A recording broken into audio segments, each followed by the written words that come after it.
illustrate the actual behavior of all of these gases, you get families of curves that are the same, regardless of the tremendous differences in the underlying chemicals. You get behavior that is very similar. This is a very powerful idea. Let me explain why. These two both have units, right? You know what the pressure is, you know what critical pressure is. They have the same unit, but when you divide them out, you get something that's non-dimensional. Same thing with the temperature. You end up with a dimensionless temperature. And a lot of times when you start dealing with dimensionless numbers, you get down to the heart of things. You get down to the root of how things really work. And that's what's going on here. What dimensionless numbers have you guys worked with before? I know of at least one. Can you think of it? Yeah. Stephen Boltzmann constant. That's a constant that has units. That's not a non-dimensional number. Well, I guess we've worked with dimensionless time, dimensionless temperature from last semester. Excellent. That's right. We worked with dimensionless time, the Fourier number, the BO number, Fourier number, yep. Dimensionless position also. Remember x over the length. There's another number you worked with in other classes. In fluids, you worked with Reynolds number. Reynolds number is also dimensionless. And so dimensionless numbers are very powerful things because do you think nature cares whether we measure length in inches or miles or angstroms? No. Nature is going to be nature, right? And so if you get down to something that no longer has units, you've kind of taken out the human aspect. It's really just the way nature is really working, isn't it? That's what's going on here. We're capturing the way that these chemicals behave. And another way to look at this is that this ratio of the pressure of the gas to the critical pressure, that ratio is a measure of how close the gas is to misbehaving. That's basically what it is. Think about it this way. Let's say you want to, I don't know, buy a new car. Start saving money, and you want a car that costs, let's just make up numbers. So let's go for a nice one, okay? What does a Corvette cost? $60,000. Okay, so you want a good Corvette at $60,000. You've saved $30,000. How far along are you? You're halfway there. What did you just do? You just gave me a non-dimensional measure of how close you are to your goal, right? It's a measure of how far away you are. In the same way, if the pressure is half the critical pressure, you're halfway to the critical pressure. It's a measure of how close it is, you see?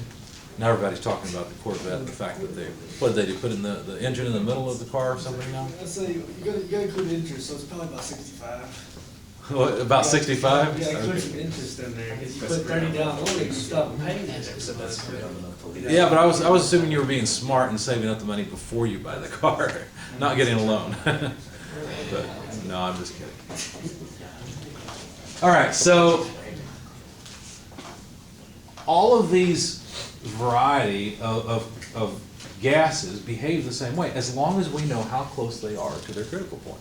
And they all misbehave the same way. It's kind of like, can you predict how the kids at the birthday party are going to behave once they are on sugar? Yeah. They're all the same, right? It's going to be the same behavior. That's what's going on here. It's always going to stay of entropy.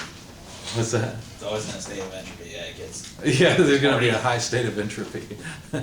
Maybe in a food fight if you don't watch out. Now, if you don't have the pressure, or say you don't have the temperature, then you might have to use what's called the pseudo-reduced volume. And this is just another parameter, although it's not plotted here, it is another parameter on the actual chart. Let's go to the back of the book and find this chart because it's worth tabbing in your book. It should be at the end of the metric appendices. In fact, here it is on page 932. It's a page I actually have tabbed.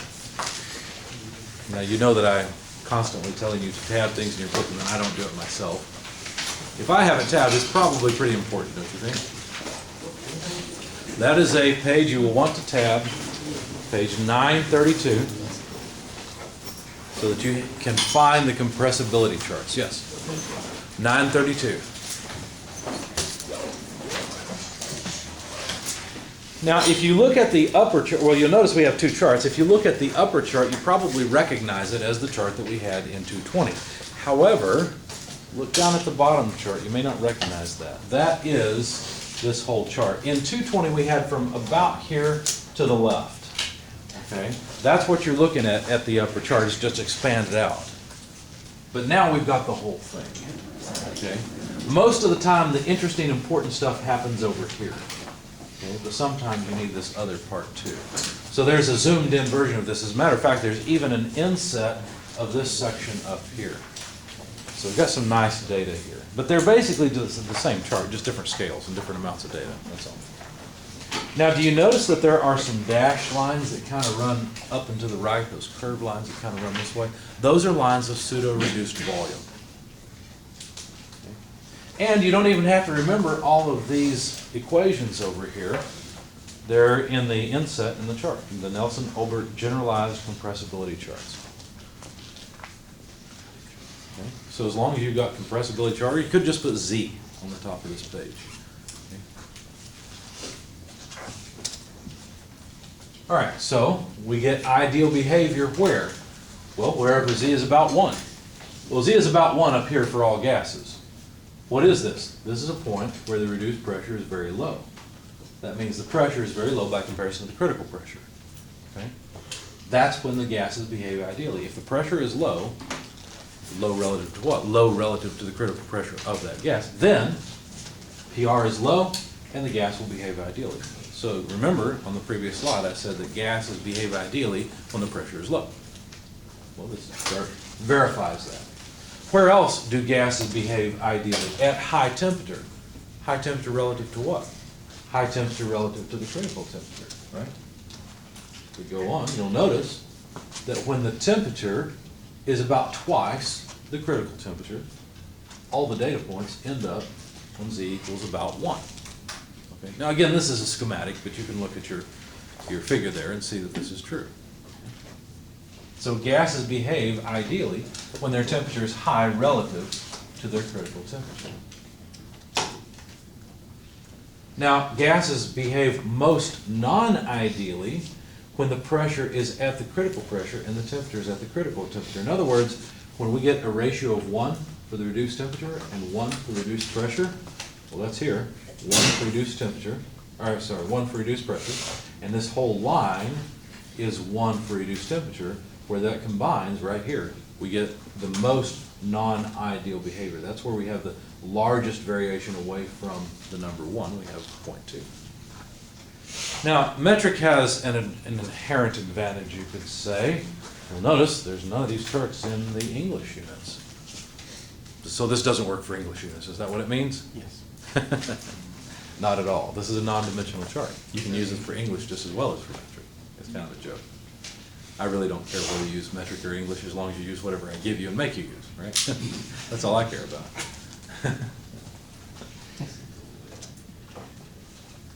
Now, using the compressibility chart is, of course, helpful, but you're still reading the number off of the chart, and so it may not be all that precise. The easiest way to relate pressure, temperature, volume, and all the other properties is through just tables.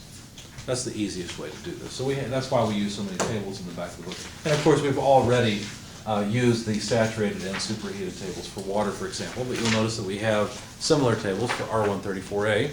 And if you ever need tables for other gases, they are available. If you come up to my office sometime, you're welcome to. I'll show you a book where it's by ASHRAE, A-S-H-R-A-E, which is the American Society for Refrigeration and Heating and Air Conditioning, I think. But I don't remember what it stands for. But anyway, the big governing body that publishes all kinds of data that's useful for HVAC stuff.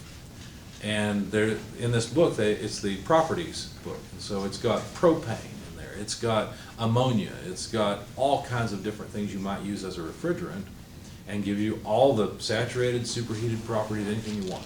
It's all right there. Now, the version I have was printed in 1985, so it probably came with a floppy disk at some point with all that data on it. It's long gone. But at least it's still in print. Speaking of which, it's kind of funny. It's difficult to keep stuff current. In other words, if you have data that's important that you want to keep for 100 years, how do you make sure people can read it in 100 years?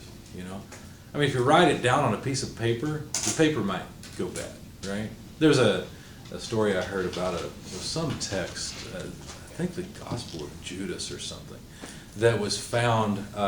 It was in New York. It was found in Egypt. And I guess there are strict laws about selling this stuff, and so the person that had it in their possession smuggled it out of Egypt and put it in a safety deposit box in New York City. I think it was New York City, or New York State at least, somewhere, for like 16 years. Now the climate in New York is totally different from the climate in Egypt, and of course it destroyed this document. It's really sad because the amount of damage done to the document in that 16 years was probably more than the, I don't know, several thousand years of it sitting in Egypt. So it was really a big mistake. But how do you keep data where you can read it? You know, right now I'm trying to transfer some information from some 5 1/4 floppy drives, or floppies. Fortunately, I happen to have a 5 1/4 floppy drive, and it doesn't seem to work. The capacitors on it are shot.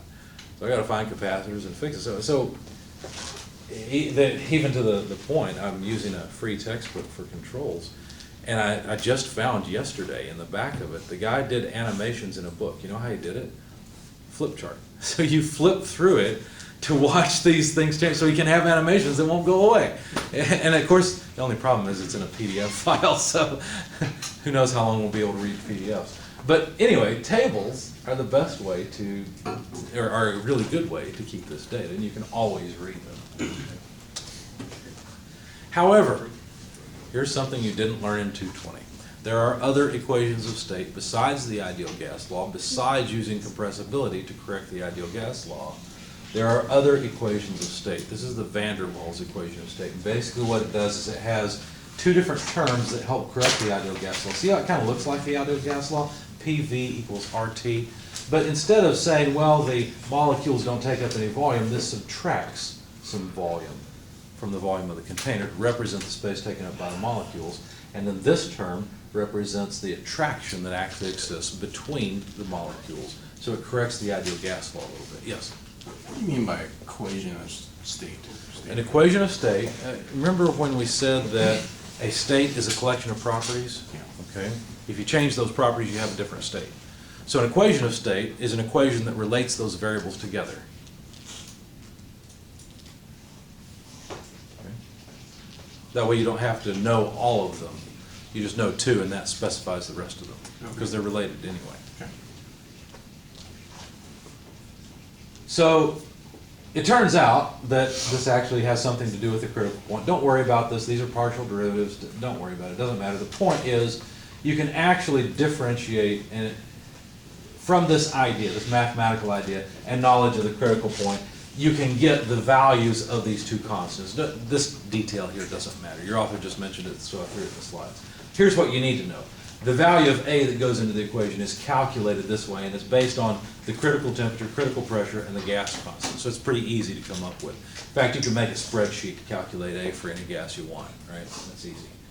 B, this value, comes from the critical temperature, critical pressure, and the gas constant as well. Okay, don't worry about the details of the math. At one point, I couldn't explain it to you right now anyway. At one point, I figured it out. It made sense, and it wasn't all that complicated an idea, but don't worry about it. Here's the point. This is A and B that go into the equation. There are other equations of state that are more complicated. The Beattie-Bridgeman equation of state looks a little bit weird. We've got pressure, temperature, R sub U. Anybody know what R sub U might be? It's a gas constant. What does the U stand for? It's the universal gas constant. This is the gas constant you saw in chemistry, the 314, is that right? I don't remember now. It's in your book somewhere. It's a universal gas constant. And it's where you're dealing with moles. And so, not moles in your yard that tear up your grass. Moles like Avogadro's number of molecules or atoms. And you'll notice that we've got these bars now above the specific volume. So instead of the specific volume being a volume per unit mass, it is volume per unit mole instead. And how much volume Avogadro's number of those entities take up. Okay? So other than that, it kind of does look like the ideal gas law. We've got pressure over here, volume sort of in the denominator on the right-hand side, also sort of in the numerator, so it's a little confusing. But it's just a more precise equation of state that is good for densities less than about 80% of the critical density. Okay? Now, the values of A and B, these two constants, are numbers that are calculated based on some other constants and the molar specific volume. And to get all the things you need, including C and other variables, A and B, you have to go and look for them. They're tabulated. They're on page 143. Let's go look at it at least.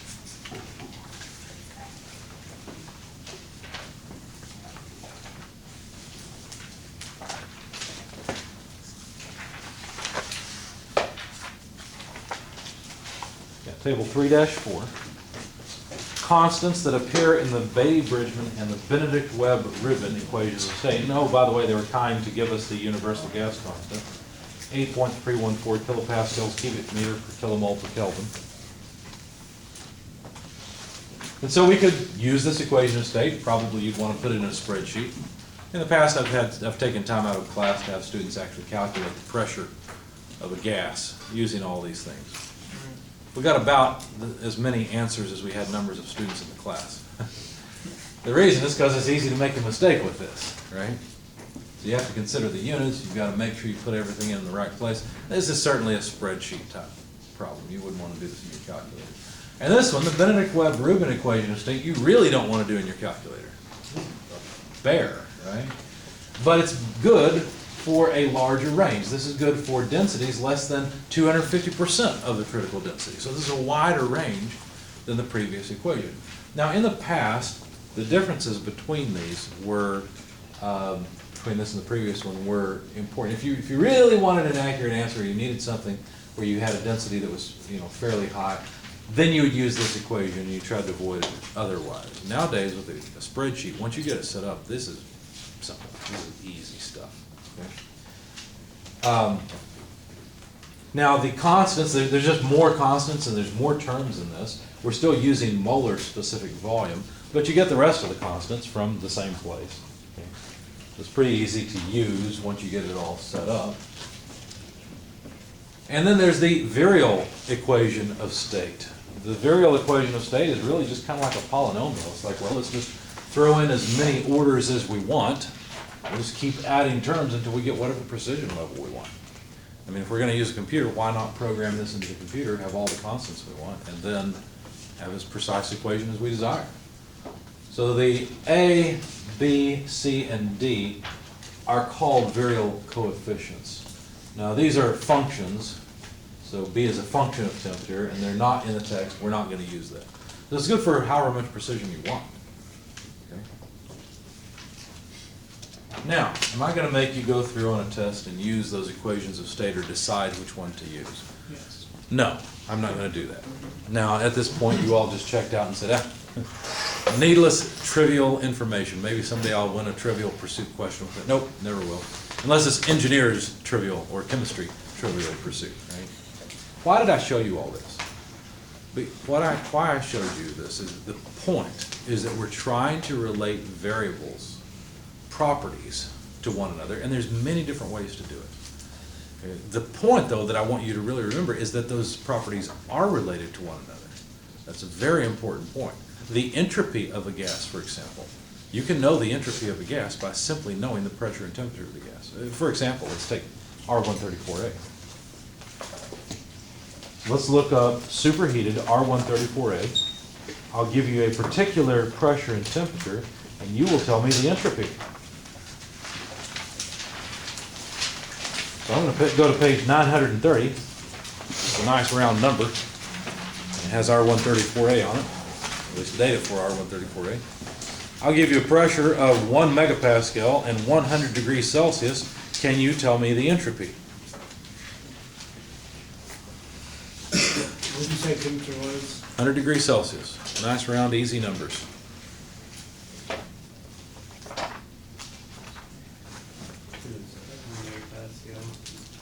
One megapascal. 1.1031. Yep, 1.10. Why are you able to read off that number? Because it's in the table? No, because it is related to the pressure and temperature. It is not independent. Once you specify the pressure and temperature of R134A, its entropy is a certain number. Its specific volume is a different number. Its enthalpy, its internal energy, all these properties are set. And that's the point I really want to get across with this equation of state. You can use more difficult equations of state, easier ones, more precise, less precise. You can use whatever you want, but the point is that all of these properties are related to one another. Any questions on all that? Any comments? All right, if not, why don't we go through some example problems. So if you're watching this video, what I'm going to do is go through problem 37, problem 90. You'll want to watch those.